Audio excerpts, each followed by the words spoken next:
ठाकरे गटाने जर सरेंडर व्हायचं ठरवलं असेल तर चांगली गोष्ट आहे, आनंद आहे. परंतु महायुतीचा महापौर बसेल हे तेवढंच निश्चित आहे. एकनाथ शिंदेना शह देण्यासाठी ठाकरे भाजप एकत्र येणार अशी चर्चा आहे. मुंबईच्या महापौर पदासाठी मोठा डाव आहे. ठाकरे गट हा महापौर पदाच्या वेळी गैरहजर राहून भाजपला महापौर बनवण्यासाठी बिनविरोध तयारी करेल अशी, कारण की 2017ला देखील अशीच परिस्थिती निर्माण झाली होती.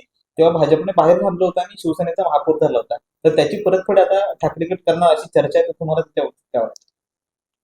ठाकरे गटाने जर सरेंडर व्हायचं ठरवलं असेल तर चांगली गोष्ट आहे, आनंद आहे. परंतु महायुतीचा महापौर बसेल हे तेवढंच निश्चित आहे. ठाकरेंना आता काय नेमकं भूमिका घ्यावी, काय करावं, कोणताच बाकीचा पक्ष त्यांच्या बरोबर नाही, म्हणून नाचक्की होण्यापेक्षा असं एखादी रणनीती अवलंबावी की काय, असं त्यांचं एक धोरण असावं. आणि मला वाटतं ते काही गैर नाही.